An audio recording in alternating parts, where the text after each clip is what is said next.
at pindutin nyo na rin po yung notification bell dyan sa baba para po lagi po kayo ma-notify every time po na mag-a-upload po ako ng bagong videos. Ayan. So, yung title po natin ngayon is ano yun sa tingin ninyo? Sa tingin ninyo, kung ano yung tingin nila sa'yo, kung interesado ka malaman, kung ano ba yung tingin nila sa'yo, o kung ano yung nafe-feel nila sa'yo, is ito yung reading na para sa inyo. So, ito po is general reading. Wala pong specific na gender or kung ano man yung zodiac sign ninyo, is random po tayo. Okay?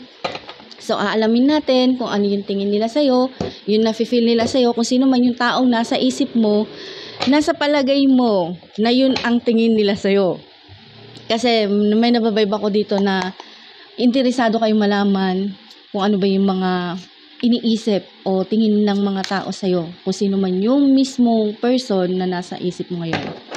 Ayan, so general po to Doon po sa mga nagpapa-private reading na gusto magpa-personal reading online po tayo, hindi walk-in. So, hindi po ako nagpapa-walk-in kasi meron po akong regular na trabaho. Ayan. So, pag may free time lang po ako, nandito sa bahay. At saka pag yung uwi ko, doon lang po ako nagre-reading kung sino po yung mga naka-schedule na dapat kong i-reading. Doon po sa mga gusto pagawa ng ritual o nung klase mang spell na kung ano man yung gusto nyong ipagawa, nasa description box din po yung link. Okay, nasa description box po yung link. I-click nyo lang po yun para hindi po kayo napupunta sa ibang account. Nandoon po yung talagang account ko, nasa baba po nitong link na to. Ayan, nandoon po, i-click nyo lang po yun, direct po kayo sa page ng Reading by Lloyd's Tarot. Dito sa YouTube is Lloyd's Tarot, pero yung sa Facebook page is iba. Pero dalawa po kasi yung ano nito. Ayan, so basta nandoon lang po sa baba yung description box. Yung link, nandoon lang po. Yun lang po yung i-click nyo, direct na po kayo sa page. Ayan, para hindi po kayo napupunta sa ibang lugar at hindi po kayo nai-scam kasi uso ngayon ng mga scam. Ayan, so maraming nai-scam. Ayan, hindi po, kung meron man kayong ibang makitang account na gamitin yung account natin, yung pangalan nito, is hindi po ako yun, okay? Tawagan nyo muna po ako kung ako po yun. Tapos, yun, para clarify lang po, nang hindi po kayo napapahamak. Ayan. So, ano yung tingin nila sa'yo at ano yung feel nila sa'yo? Ito po yung reading ninyo.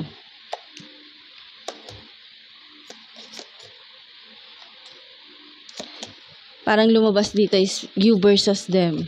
Kasi, tignan natin kung magmamatch yung tingin, yung iniisip mo na tingin nila sa'yo, na kung ano talaga yung tingin nila sa'yo. Tingnan natin kung magmamatch yung isip mo, yung instinct mo doon sa sinasabi ng card. Okay? So, sa situation, sa nababibe ko dito, ang tingin nila sa'yo is napaka, straightforward na individual. Kumbaga, nasa focus ka, yun yung situation mo, yung yung achievable yung mga ginagawa mo, successful sa buhay, na parang sa kabila ng lahat ng pinagdaanan mo, eto ka ngayon. Kumbaga, nabe-benefit mo na lahat ng pinaghirapan mo. So, yun yung nakikita ko dito ngayon sa situation mo. Ayan. Regarding naman sa kanya, sa nababibe ko, baligtad ang nangyayari sa inyong dalawa. Kung ikaw, very successful siya, parang walang pupuntahan yung buhay niya. So, yun yung nakikita ko dito. Ikaw, kumbaga, handa kang mag-antay kung kailan darating sa'yo yung pagkakataon na makuha mo yung gusto mo. Pero, in reality, nahihirapan ka rin. Kumbaga, pinagdadaanan mo rin yung mga bagay na ayaw mong pagdaanan kasi parang ang hirap ng buhay sa'yo. Pero nandiyan ka pa rin. Kumbaga, stay ka pa rin doon sa pangarap mo para maabot mo yung pangarap mo. Pero siya, sa nakikita ko, siya, kabaligtaran naman. Kung ikaw, handa ka mag-sacrifice bago ka sumurrender, siya naman, yung nakikita ko dito, madali siyang sumuko sa mga pagsubok na pinagdadaanan niya. Yun. Ang tingin niya sa'yo, handa kang magsakripisyo, makuha mo lang yung gusto mo. Handa kang mag-antay kung gaano katagal yan dumating sa'yo, pero may success. Yun nga lang, sacrifice nga lang kasi mag-aantay ka. Siya naman, mali. Vice versa.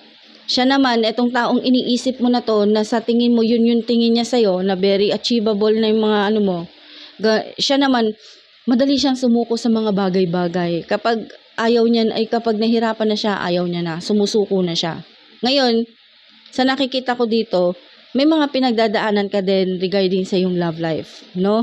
Pero, ang reality, ang tingin niya kasi sa'yo, para kang walang love life. Yon. Ang tingin niya sa'yo, para kang walang love life, parang walang nagmamahal sa'yo. Yun yung tingin niya sa'yo. Pero siya, maraming nagmamahal sa kanya. Kung sino man yung taong nasa utak mo ngayon.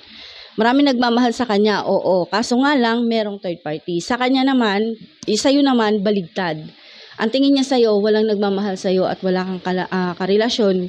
Yun yung tingin niya sa'yo. Kumbaga, walang nagkakagusto sa'yo, walang nagmamahal sa'yo. Pero, meron nagkakagusto sa'yo, meron nagmamahal sa'yo, pero ang good thing doon, kasi reality, walang third party sa relationship mo, once na ikaw committed or may relasyon. Sa ngayon, walang third party, pero sa kanya merong third party. Oo, masaya siya, kasi sa tingin niya, sa sarili niya, merong nagmamahal sa kanya, meron talaga, pero nasa third party, yung relationship niya.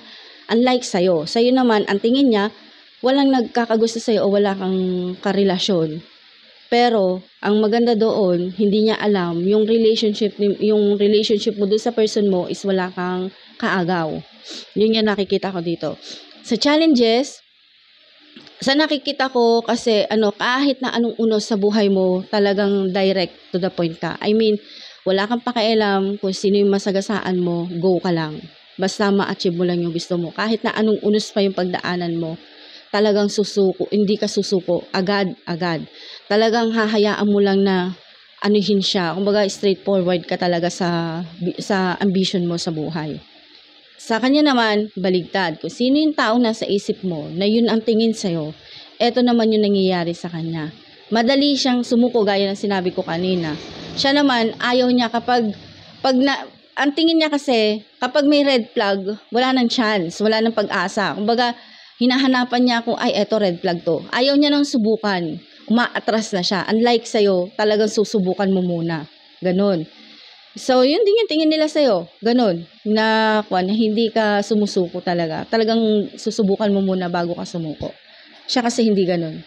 Kapag tingin niya, akala niya, porkit may red flag, wala nang pag-asa na magbago pa, inaatrasan niya na. Yun. Ngayon, sa nakikita ko, some of you, ito naman yung nakikita ko dito.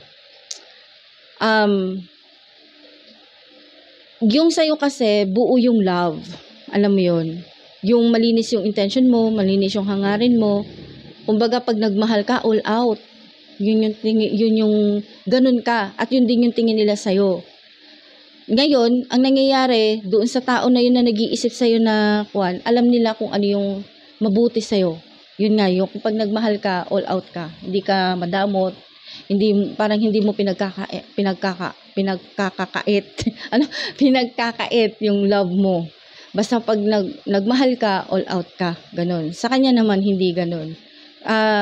Meron siyang paniniwala din na parang self-love, pero hindi siya ganon ka Hindi siya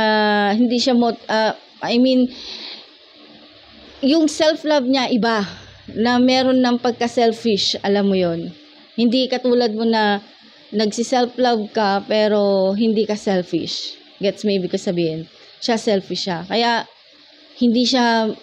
walang gano'ng nagkakagusto sa kanya o nagtatagal sa kanya doon sa taong iniisip mo na yun yung tingin niya sa'yo. Sa kanya, ang nangyayari, vice versa.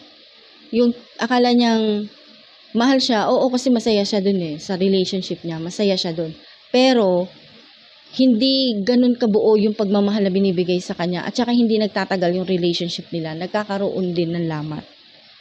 Kaya yun sa'yo, handa kang panagutan, pakasalan, kahit sa simpleng kasalan lang, handa ka niyang pakasalan, kung sino man yung karelasyon mo. And then yung other people, alam ko medyo confusing tong reading natin kasi hindi nyo masundan. Sana masundan nyo yung sinasabi ko. Kasi you versus them ang nangyari dito sa reading natin. Ayan.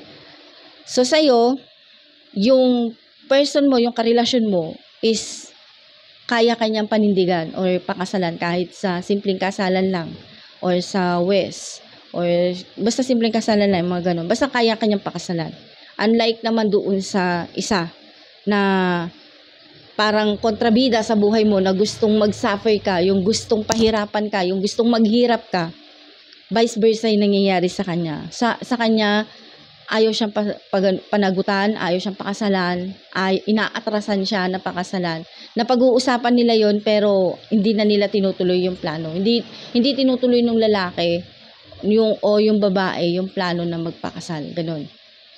Sa advice na nakikita ko naman dito, ikaw napaka-strong person. Yun din yung tingin nila sa'yo, strong person ka. Sa kabila ng mga pinagdaanan mo, ayan ka pa rin, nakatayo ka pa rin.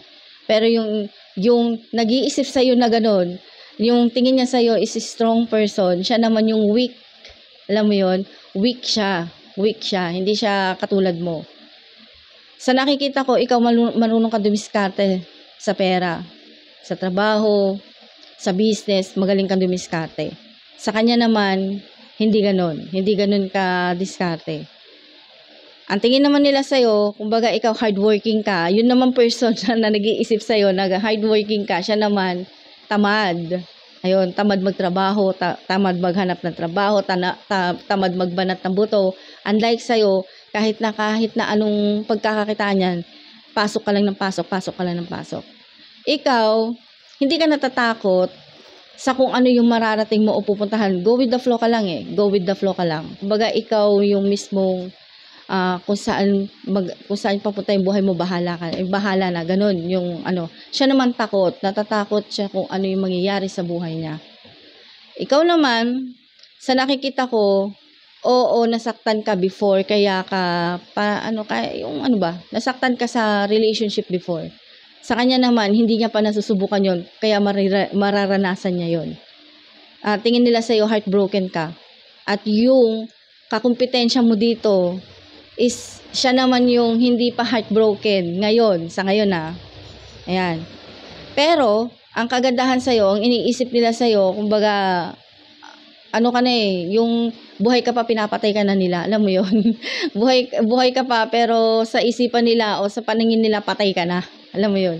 Yung wala kang parang wala ka ng puwang sa kanila, ganun. Sa kanila naman, ikaw naman ang nangyayari, nagbaback in time ka, iniisip mo yung nakaraan ninyo. Kung eto in general, maaaring family mo, friends mo, or karelasyon mo, ex mo, ganyan, o basta mga ganon. Ikaw naman yung kumbaga nagre-reminisce doon sa nakaraan ninyo. Siya naman, ang tingin nila sa'yo, kinalimutan mo na sila. Ayun. Ang tingin nila sa'yo, kinalimutan mo na sila. Pero, behind that, hindi nila alam na iniisip mo rin yung mga nakaraan ninyo before. Yung mga nakaraan ninyo, pero ikaw, defensive ka na sa sarili mo. Kumbaga, ayaw mo nang makicommit, makipagrelasyon, o makipagkaibigan ulit sa kung sino man. Kung sino man yung mga taong nasa isipan mo ngayon na yun yung tingin nila sa'yo, kung ano yung iniisip nila sa'yo, ayaw mo na silang balikan. Pero sila, ready pa rin makipagbalikan sa'yo. Pero ayaw mo na silang balikan. Kumbaga para sa'yo, toxic sila. Kumbaga para sa'yo, sila yung malas sa buhay mo. Kumbaga sila yung nagbigay ng kamalasan sa buhay mo. Yun yung tingin mo naman sa kanila. Pero, totoo ka. Ibig sabihin, totoo yung iniisip mo na yun. Kaya ka defensive ngayon, kaya mo pinoprotektahan yung sarili mo ngayon kasi ayaw mo nang mangyari ito ulit sa'yo. Kung ano man yung mga pinagdaanan nyo before, nitong taong nasa utak mo ngayon, na iniisip mo kung ano yung iniisip nila sa'yo, is eto ngang reading na to. Sa tingin ko, sila ayaw na nilang makipagtalo sa'yo kasi gusto nilang makipag-ayos o makipagbati sa'yo para okay kayo ulit. Pero ikaw, sa kabila nung na-realize mo lahat kung ano yung good and bad na ginawa nila sa'yo, mas nanaig yung bad na ginawa nila sa'yo. Kaya ikaw naman nagiging defensive ka para sa sarili mo na ayaw mo nang maulit-ulit na gawin nila sa'yo yun. So yun lang po, maraming salamat. At doon pa po sa mga hindi pa po nakasubscribe, please do like, subscribe, and click the bell icon for more updates. And thank you for watching. See you next vlog. Thank you and bye-bye.